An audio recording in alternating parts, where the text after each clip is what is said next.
प्रिय भाई बहनों, आज हम आपको सम्राट अशोक के बारे में कुछ विशेष जानकारियां देना चाहेंगे।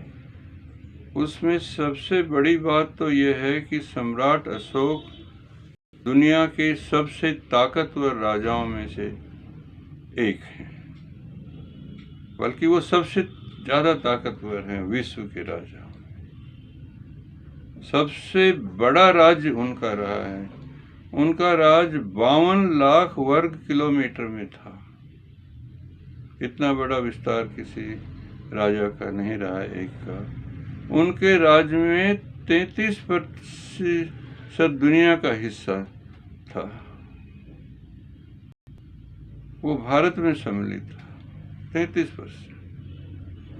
बहुजन शब्द भी सम्राट अशोक ने बुद्ध से लिया। उसमें उनके शिलालेखों में कहीं भी जाति का जिक्र नहीं है। ये भी उनके राज की विशेष बात है। उनके शिलालेखों में कोई भी शिलालेख संस्कृत में नहीं है, पाली में है, या जो क्षेत्रीय कुछ भाषा है, जैसे अफगानिस्तान का है तो वहाँ की भाषा है, या साउथ में तो वहाँ की भाषा है, लेकिन संस्कृत में सम्राट अशोक का कोई शिलालेख नहीं है। उनके शिलालेखों में केवल कल्याण की बातें हैं, मानव कल्याण की, सबके बातें हैं, किसी तरह का भी भेद नहीं है। ये एक विशेष बात उनके हमें शिलालेखों से मिलती है। और जो उस समय की राज करने की जो भी जाति होती थी, जो भी राज करती थी, उसको राजपूत कहा जाता था। राजपूत कोई एक विशेष जाति का नाम नहीं था, या बल्कि जो भी जाति में से कोई किसी क्षेत्र का आधिपत्य करता था, उस क्षेत्र से वो क्षत्रिय कहलाता था। एक उनके शिलालेखों की जो भाषा है,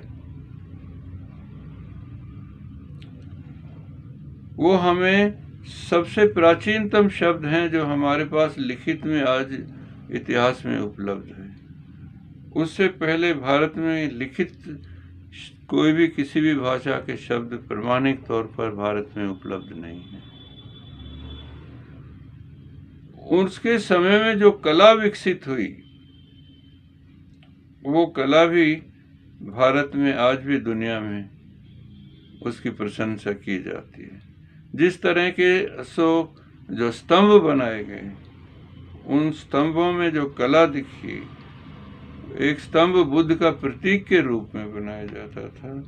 उसमें बुद्ध को शेर के रूप में भी दिखाया गया, घोड़े के रूप में भी दिखाया गया, हाथी के रूप में भी दिखाया गया उसमें।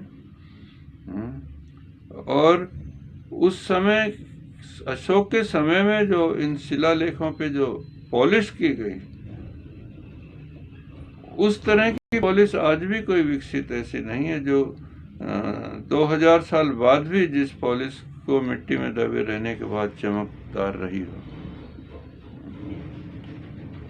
एक उस समय का जो ट्रांसपोर्ट सिस्टम था, एक एक शिलालेख, एक एक स्तंभ जो 50-50 टन का था, उसको हजार किलोमीटर, वो सारे एक जगह बनते थे, और वहां से देश के सभी कोनों में 1000-2000 किलोमीटर तक भी भेजा जाता था। तो उससे कितनी विकसित थी इंजीनियरिंग के काल में, ये भी हमें जानकारी मिलती है। और कानून के हिसाब से भी जो कला विकसित हुई, उसमें एक कलाकार का सम्मान की भी उस सम्राट अशोक की विशेष बात है। उनके समय में सिर्फ जो मृत्युदंड था, वह केवल जो कोई चोर किसी कलाकार का हथियार से छीनी, हथौड़ा जिससे वो कला को विकसित करता था, उसकी चोरी करने के लिए मृत्युदंड था, और किसी भी पाप कर्म के लिए कोई मृत्युदंड नहीं था। तो कला के लिए उनके मन में कितना प्यार था और कलाकार के लिए कितना सम्मान था, यह भी उनके राज की विशेष बात है। तो सबसे ताकतवर होते हुए भी उन्होंने कभी किसी को अन्य बात के लिए मृत्युदंड नहीं दिया। ये कुछ विशेष बातें हैं जो आपकी जानकारी में लाना चाहूँगा।